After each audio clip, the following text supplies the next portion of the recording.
want to guess how many times you need to follow up with somebody? I'll Give me a guess guess. 6. No. All of a sudden, leaf blowers are chasing me all over the internet. I'm like, I already bought mine. Yeah, I don't need it. You start telling your phone, I don't need anymore. Yeah. Because I've been fooled by a couple. Like, Oh, yeah. some you see these crazy freeway maneuvers, and I'm like, there's no way a truck could do that. And then you realize, oh, it's AI. Yeah. But it's getting scary how realistic Very it is. scary. Any light has the tunnel that you can share with people about this, like whatever market situation is right now? Yeah, I mean, I'm in your camp in that I don't get too political because, I mean, at the end of the day, I always tell people, I don't care who you vote for, or who you sleep with, or who you pray to. Just be, as long as you're good to me and mine, Yeah. I'm good with We're that. good.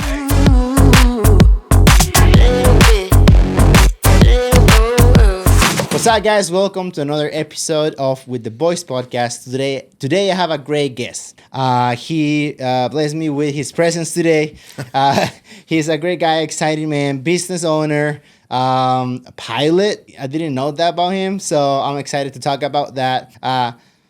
Thomas J. Nelson. Right? Did I say that right? You said it right. All right, man. So introduce yourself so my viewers can know Sure. who you are, what you do, and then we get it going from there. Okay. Well, like you said, Thomas J. Nelson. I've been an entrepreneur almost all my life. I am a residential real estate agent for Big Block LPT Realty here in San Diego, working San Diego proper in the coastal region. And I've owned 5 businesses in my life. And I will correct one thing. I pilot planes, but as a student pilot. I'm not a licensed pilot yet.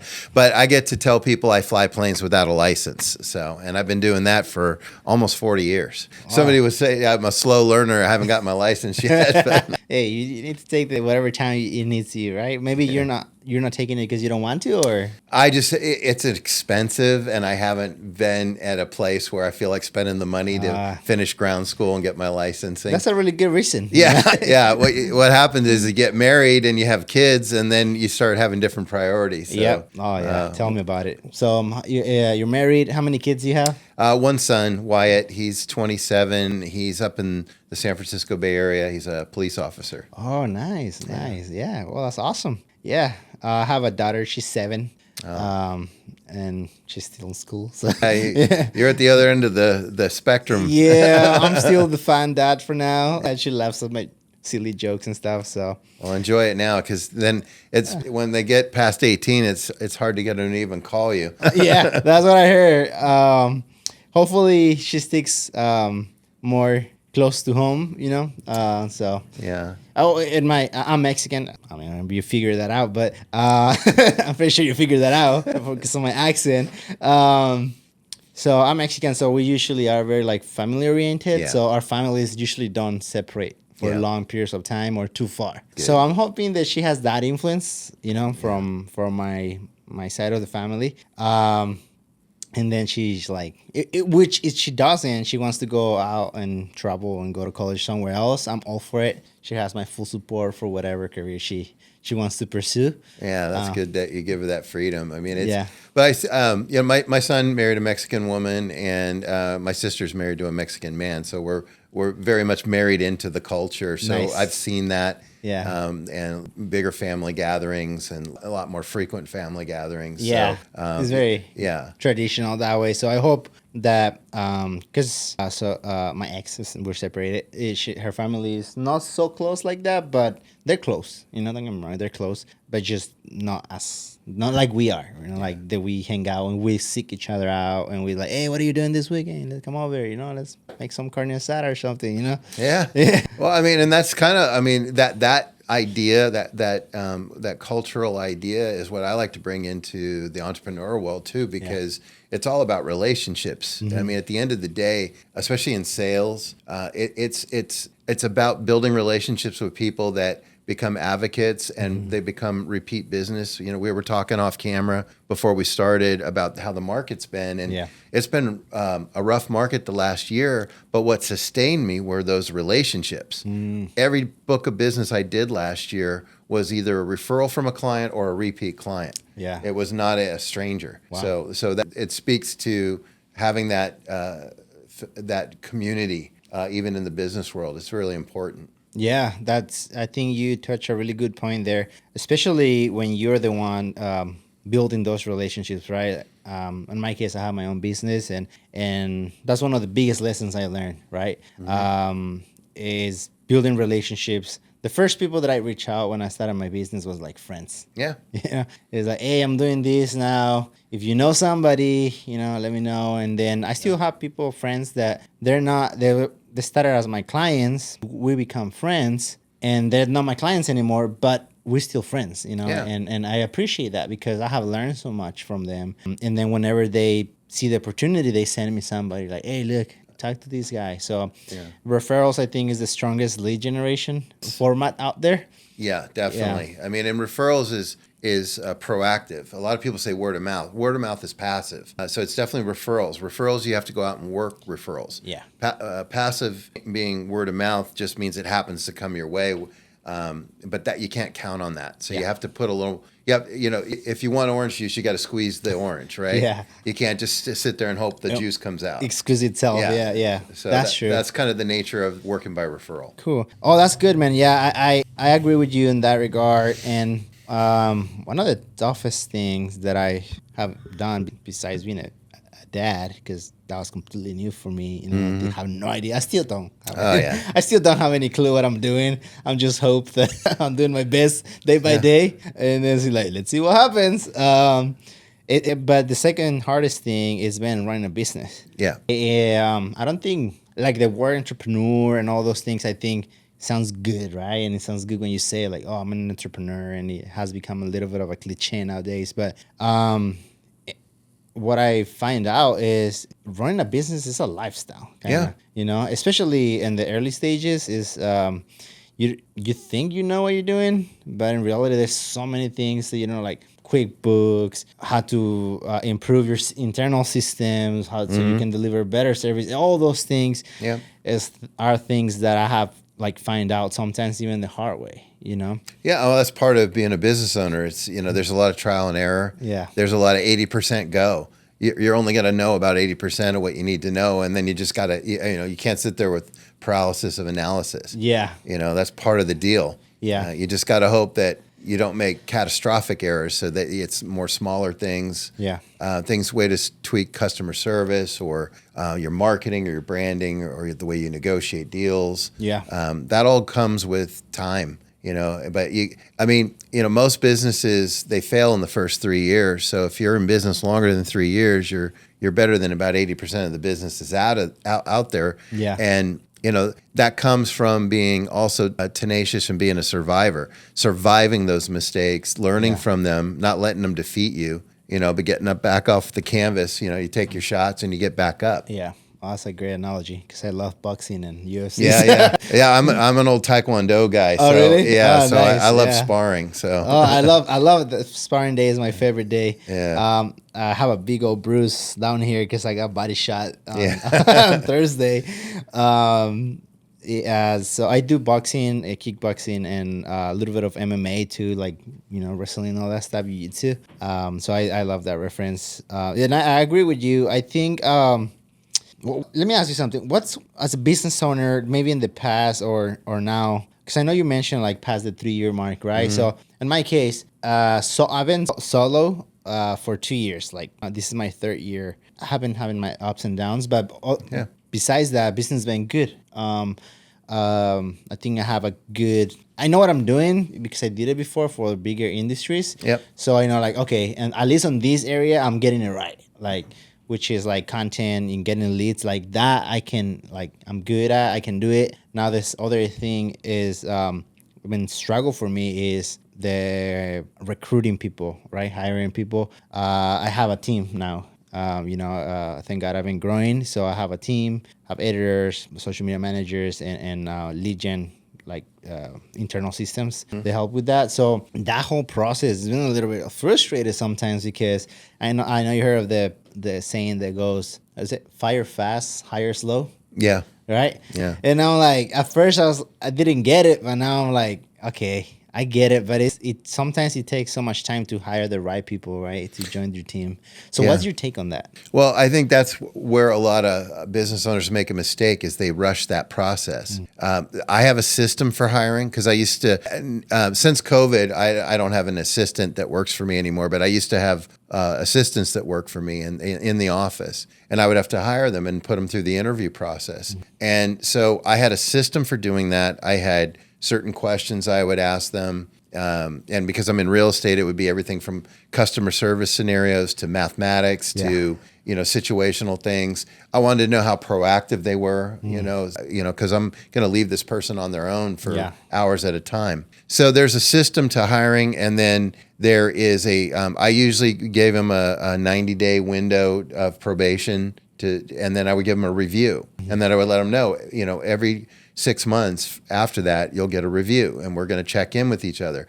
But I would also have them review me. What's it like to work for me? Where can I improve too? Yeah. So I empowered them. And once I trained them, and I would give them training manuals, and then if they had questions, they would ask, but I would turn them loose on smaller projects and then let them make some mistakes because they weren't going to be detrimental, and just kind of work through them. Again, learning as they go from the mistakes. That's the best teacher. Yeah. Back when I ran a mobile DJ business, I used to have to hire DJs. That was really nerve-wracking to me because in real estate, I'm hiring people that are going to be in the office. They're not really going to deal with my clients all the time. Yeah. These DJs were out doing people's parties and weddings. That's a huge responsibility. Huge. So I would train them with me, and it's labor intensive because you're putting in extra time with these people, praying that they're going to work out, that this hasn't been a waste of time. Although you learn as you go how to better vet people out. So it's good for you regardless. Yeah. But then, at some point you got to let them go and trust that they're going to do what they've been taught to do. And I never let them go blind. They would, like in the DJ world, I would have them train with me, and they would just literally come and watch and grunt for me a few gigs. Then if they were showing up on time, staying through the whole gig, and doing a good job, then I would start having them play music during the reception, but not at a key place where if they goofed up, it wouldn't have mattered much. Yeah. And then eventually I would just be their grunt, and then I would make them do the whole show and just be there for them. And when I saw they had it, when I saw that they were almost irritated that I was still there, I knew I could walk away. Yeah, you can let them do it. Yeah, and it's the same in my real estate office. It was the same in property management. It's the same with all my tradesmen. All my tradesmen are independent contractors. Ultimately, I can't tell them what to do. Yeah. All I can do is say, here's the job, here's when it needs to be done, what's the price, and then see how well they do it and how well they treat people. That's good, man. Yeah, the manuals are huge. I learned this term a couple years ago, SOPs. Yeah, the SOPs, standard operating procedures. And you got to have those. Yeah. It's got to be routine for everyone. It's like McDonald's. You get hired at McDonald's, they have a book for everything. Here's how you make fries, here's how you make burgers. That creates the consistency. So that way you hold everyone to the same standard.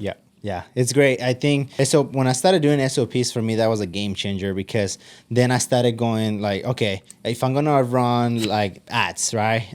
This is how I do it, so I know that I will get results. And I have a few new tools that I utilize to help me improve my ads and some of my clients' ads too.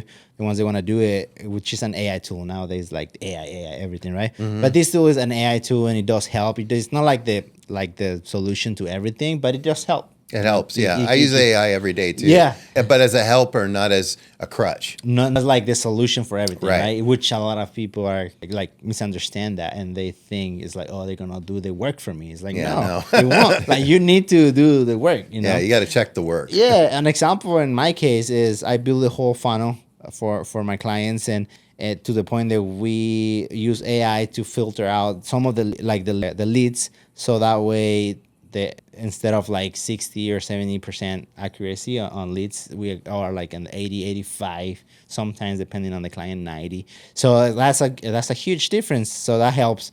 But also we build funnels for them to, let's say when they click on the ad, they land in a funnel on the landing page built specifically for people to book appointments. They go in, they book, And then once they book, we build the whole system so they can do follow-ups. But it's automatic. It's an automation. Right. So the person or the client doesn't have to do it himself per se, but the automation does. And then the client can just jump in whenever it needs to be, done. So all those things, right? That's a tool, right? So I tell my clients, yeah, we do the follow-ups, but like we're not your sales rep.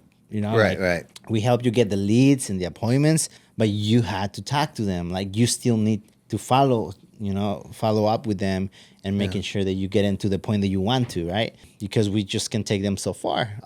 Tell them like, if you want me to close them, then we can talk about increasing. Yeah. I mean, you're handing them the orange; they still got to squeeze it. Exactly. You got to squeeze it; it costs more. I got the orange. I pick the orange and I cut it right in half, and I give you the tool so you can just need to squeeze, man. Yeah. So so all those things, right? An example is, according to my research, and I've been doing this for a long time, and the past was like, you need to follow up with people 3-4 times, right? Then in 2019, 2020 kind of increased to like 8, 9. Yeah. Right now, you want to guess how many times you need to follow up with somebody? Give me a guess. 6.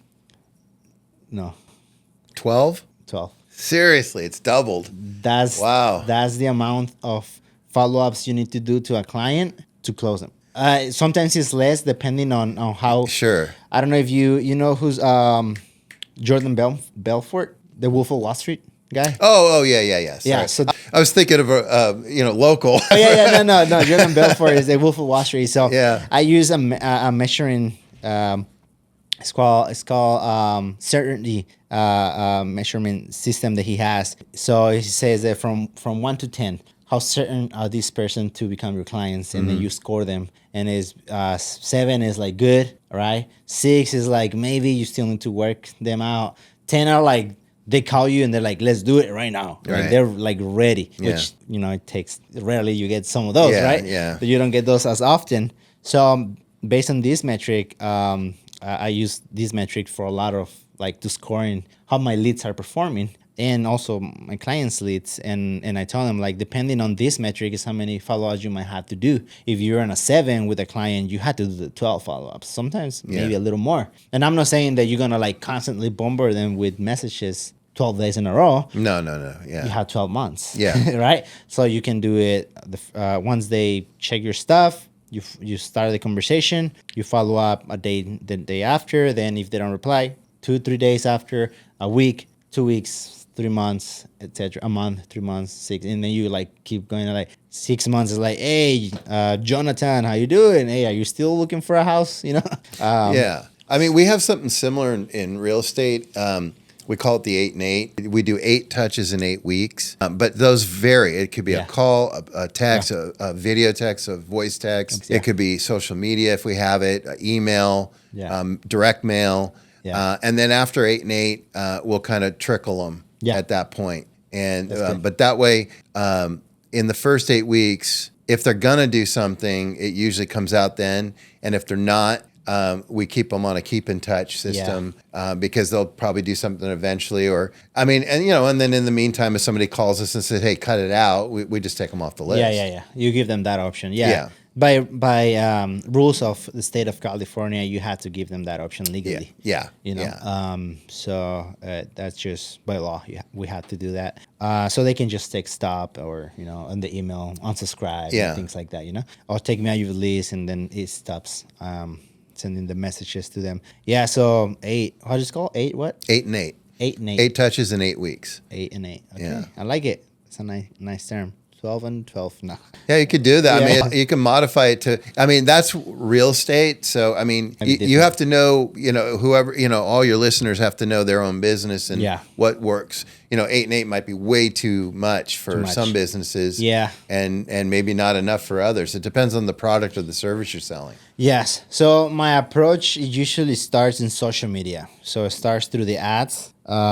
It starts from the ads, and then it moves forward through email, and then DMs, emails, and text message. Yeah. Right. So that's like similar. We don't do mail. Yeah. Oh, you guys. I do similar. Yeah.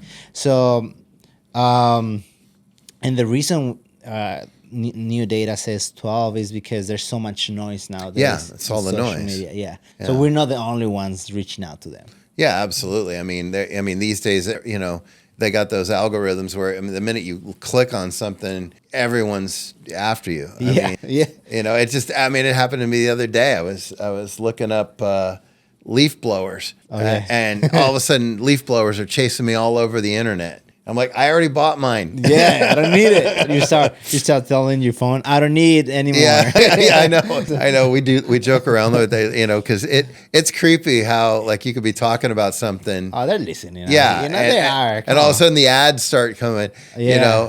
Even once in a while, our Sonos speaker will talk to us. And I'm like, where did that come from? Because Wow. we don't have Alexa or anything like that. Yeah. But our Sonos actually like responds like it's Alexa. What? It's creepy. Wow. Yeah, that is. Yeah. I'm pretty sure there's no way that you get those ads when you're just talking about, like, let's say we call like cars, and there is no way that they're not listening. If you, after we finish with the podcast, we look at it and like a bunch of cars. So yeah. I'm sure that there's things you can shut off on your phone, but then the irony is but sometimes you need to turn them back on to use all the functions of your phone. So it becomes a hassle and people don't do it. Exactly. And then these apps basically can listen. To everything. That's crazy. Yeah. Really I don't want to take you down a rabbit hole. No. Conspiracy theories. I love conspiracy theories. I like to hear them. I don't believe them all, but they're fun to listen to. Yeah, they're entertaining. They're entertaining, yeah, for sure. Especially when they become true. I'm like, wait, what? What? So no, that's good, man. Yeah. So going back a little bit to your business. So you mentioned you were a DJ. I have a good friend of mine. His name is DJ Danny Metric System. He's a DJ. So he hires you. Yeah. So talk to me about it. How do you transition from DJ? So why DJ? Then why did you transition from DJ to real estate? Well, the simple answer is I'm not a good enough drummer to get paid to drum. So DJing, I was good enough to do, and I love beats. Yeah.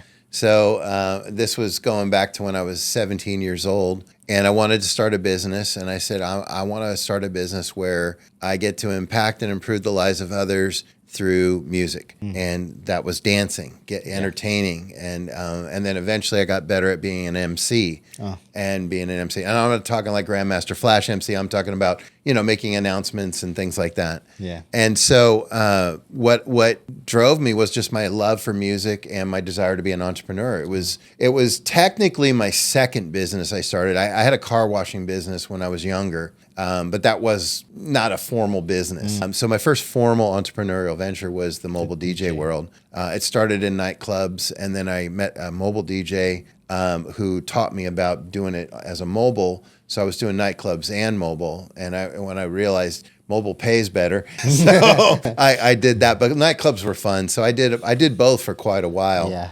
But so what sparked going from being a mobile DJ to a realtor, and for a while I did both at the same time because I still loved being a DJ, and real estate just wasn't as fun as being a DJ. Yeah. But my son was born. Yeah. So when my son was born, I realized I can't be out every night. I got to be home some nights, and I need to make better money, more consistent money. And so I thought, well, if I added real estate, because real estate was the family business. I'm a third generation realtor. I just didn't ever want to be a realtor because I didn't want to follow in my parents' footsteps. Yeah. I was actually following in my grandparents' footsteps. They were musicians and brokers. Wow. And that's where I got the idea. My grandparents played in a band, but they were also real estate brokers. Oh, nice. That's So cool. I thought I could do that. Yeah. So that's where I got the idea to do both. And then the transition where I finally went all real estate was because I was getting so busy in both that I had to choose one so that I wasn't doing both mediocre. I wanted to be excellent at one and not make the other suffer. So I phased out the DJing. But what I always tell people is they are in concert with each other as far as the work you put in.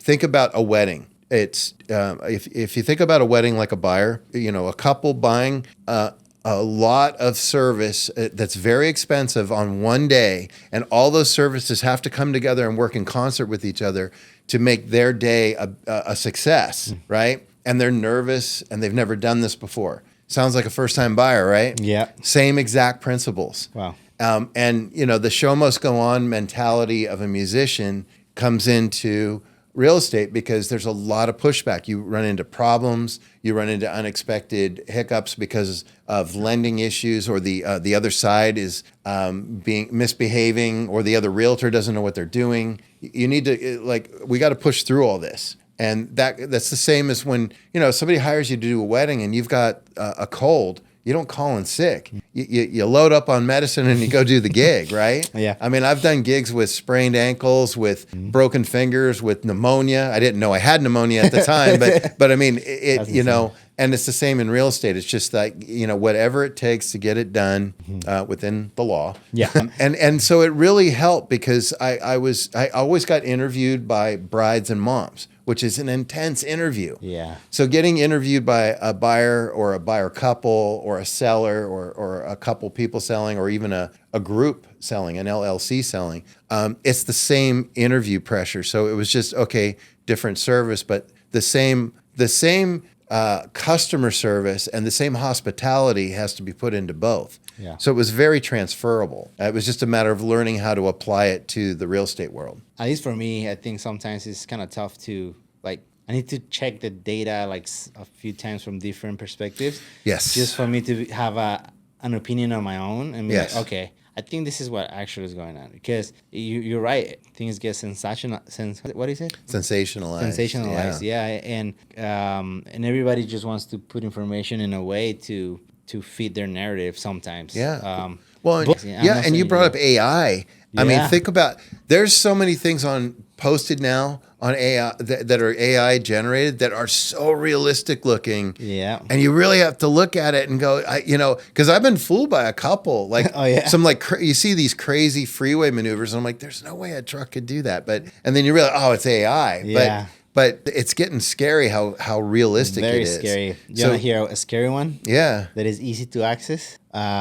Voice cloning. Oh, yeah. Yeah. That one. And it's easy because we use it for content. Oh, do you? Yeah. We ask permission, right? So some of our clients, they're not very good in front of the camera. So we use voiceovers. Oh, really? Yes, but they're not good at talking in front of the in the microphone. They don't want to be on camera. Right? They don't want to have nothing to do with it. Yeah. So we're like, okay, well, I mean, we had to do something about it. So we have this software that can clone voices, and then we ask the client, you feel comfortable with it? They sign a document that they feel a waiver, right? Like feel comfortable about it, and then we clone their voice, and you can't tell the difference. That's scary. That's scary. That's scary. Yeah.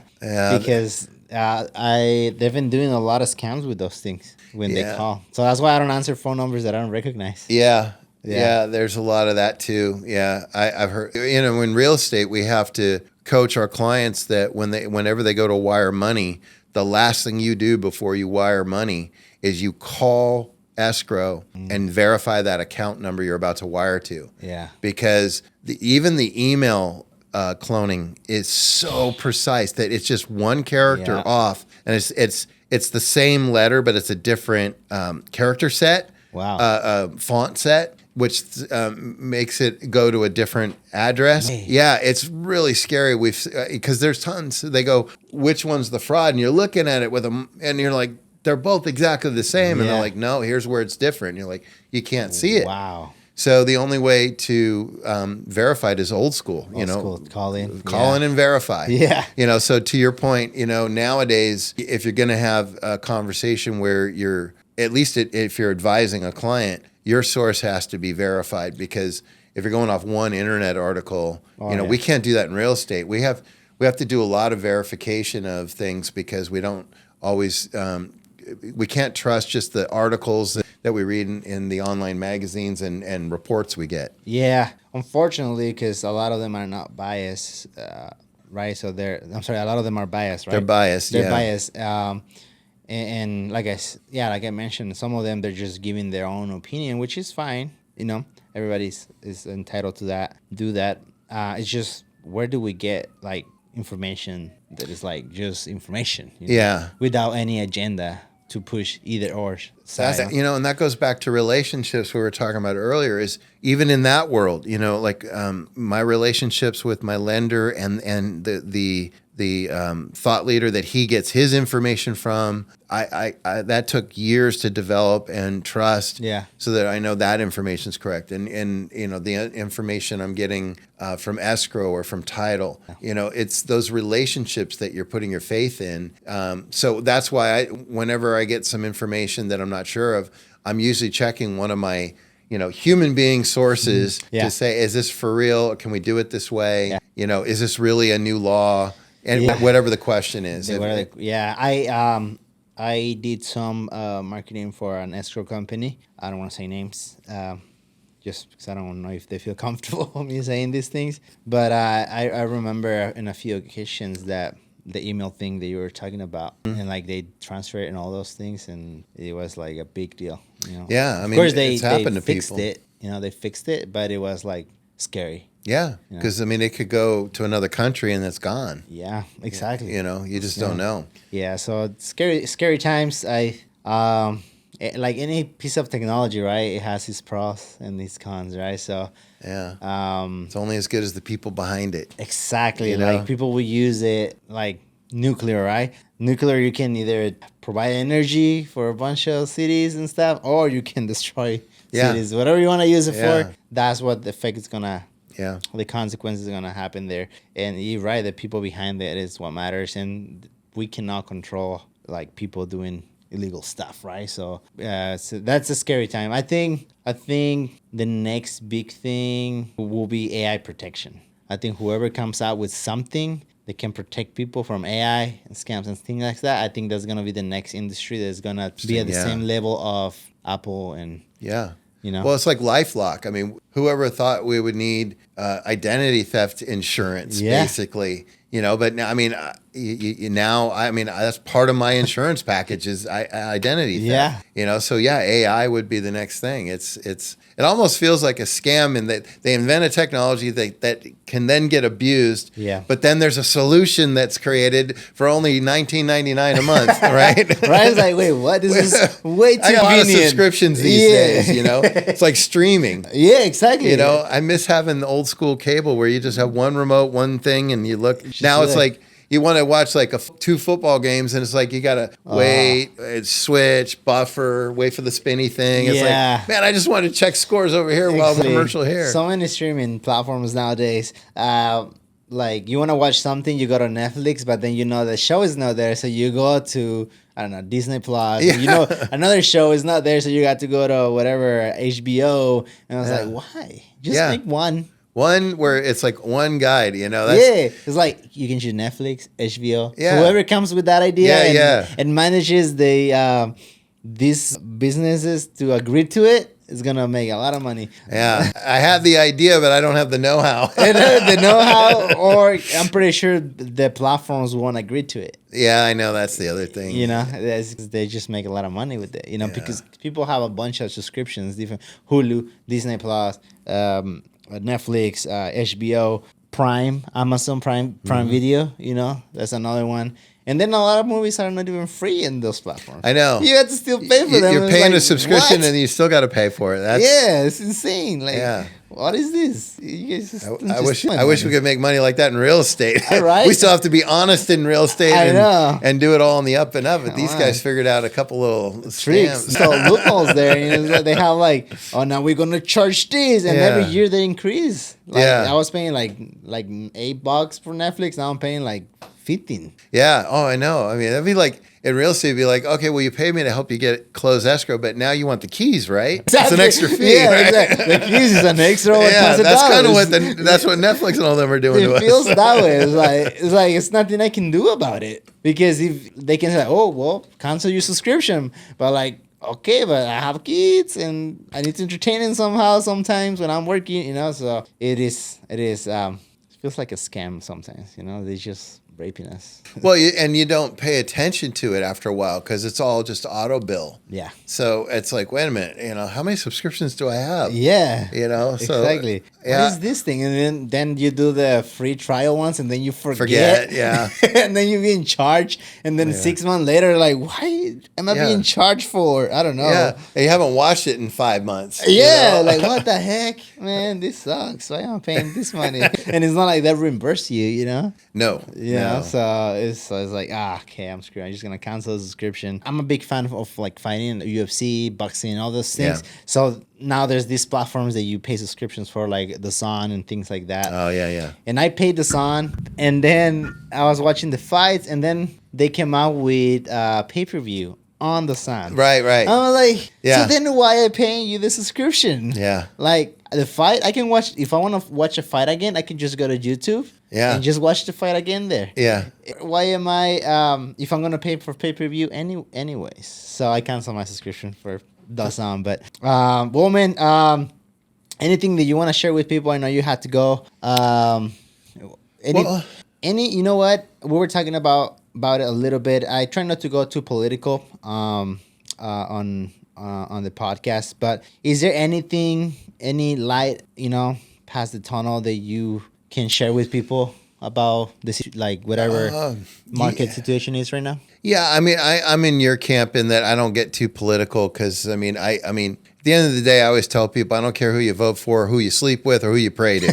Just be as long as you're good to me and mine. Yeah. I'm good with that. Good. But politically speaking, the on again, off again of the tariffs, we don't know how that's going to affect the market ultimately. We do know that if the tariffs stick, they're going to be passed on to the companies that are affected, and those companies are going to pass it on to us, the consumer. That's how tariffs work. But where that comes into real estate is tariffs in Europe are going to affect steel, and tariffs in Canada will affect lumber, among many other things. But those are the two main things that I see affecting real estate is new homes build. So that should probably have an effect where either it's going to slow down or stop new home build, because they're saying that could raise the price of building a home by anywhere from $10,000 to $15,000 estimated. Yeah.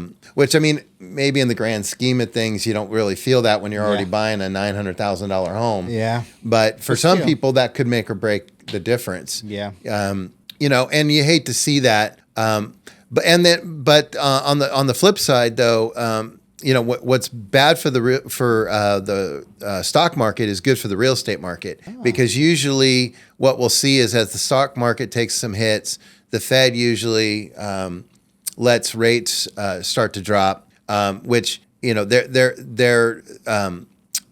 long-term effect of that is interest rates will drop. That doesn't immediately affect mortgage interest rates, but in the long term, it could. Which is what was going on back in 2020 when rates were dropping down below 3%. 2020 and 2021, we were in a fever pitch, but it was because what was going on. Stock market was freaking out. The economy was freaking out because we're in COVID. Yeah, it was close. So this is kind of like a political COVID going on right now. Yeah. Okay. With all the disruption that the new administration's creating. Yeah. But how it plays out, I don't know, because in the time I've been paying attention to politics, which has been about the last 25, 30 years where I really started paying attention, I've never seen anything to this degree. So I have no idea. Yeah. But what I will say is this: I have been selling real estate for 26 years, which means through many different presidents. Yeah. And 10 years prior to that, I was a real estate investor. So I've been in real estate long enough to share that it's never really mattered who's in office.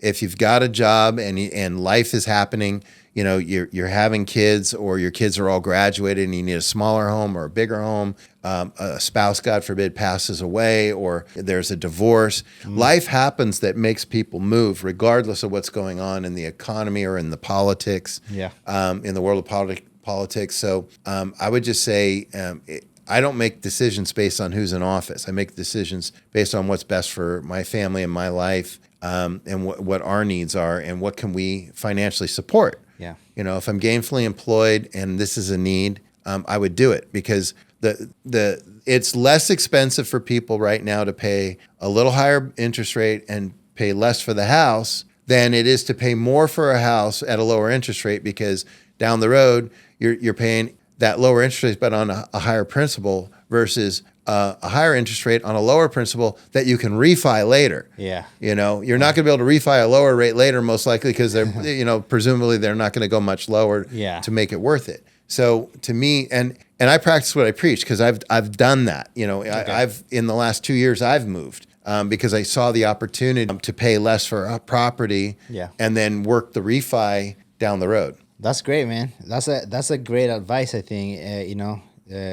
I think what you said about it doesn't matter. Don't focus on who's in office. Focus on what's best for your family and make decisions based on that. Yeah, that's. I mean, obviously, if what's going on in office affects your job, I mean, clearly, if you're a government worker, that's a different set of advice. Yeah.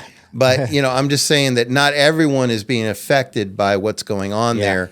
But everyone seems to take it on emotionally. Yeah. And I think you need to separate that. You can empathize for the people that are going through it, but if it's not affecting you, stay focused on what's best for you and yours. Yeah, I agree with that, especially because there's a lot of news coming from different areas, different perspectives, different points of views. So it's kind of tough to differentiate and then to get stuck in the middle, like, okay, what's really happening? Yeah. So I agree with you. Yeah, just do what's best for you in that moment with the situation that you're in and make the best of it, you know? Yeah. I mean, at the end of the day, here's the thing. You can have all the opinions in the world. Real estate's math. Math's irrefutable. It either pencils out or it doesn't. So if you meet with a good lender that knows your true income and, you know, your disability and your reserves, et cetera, your credit score, they're going to only give you an approval to buy something that you can afford based on your current situation. And if your current situation is destined to improve as time goes on, then you're only going to be able to be that home is only going to be more affordable. So that it starts with that, just getting proper information from the right sources and follow the math. The math won't steer you wrong. That's great. That's true. Math doesn't lie. Where can people find you if they want to? Oh, thanks. I'm at, I have two websites, but I'll give you, we're at thomasjnelsonrealtor.com. Keep it simple. My name, thomasjnelsonrealtor.com, or I'm at 858-232-8722. Call me, old school, or text me. And I'm all over social media too. Best place to find me is LinkedIn and Facebook, TJ Nelson Realtor. Thanks for having me on. All right, man. Thank you for coming. I appreciate this conversation. I know you got to go. So I appreciate guys, this information is very valuable. This was a great conversation. So go follow him on his social media. Go check his website. If you're interested in house and buying or selling, reach out to him. He just gave his phone number. Link, subscribe, ring that bell so you get notifications every time we post a new video. Go check out my post on Instagram as well of this episode. I'm going to be collaborating with Thomas. Thank you guys for watching. See you guys next time. Peace.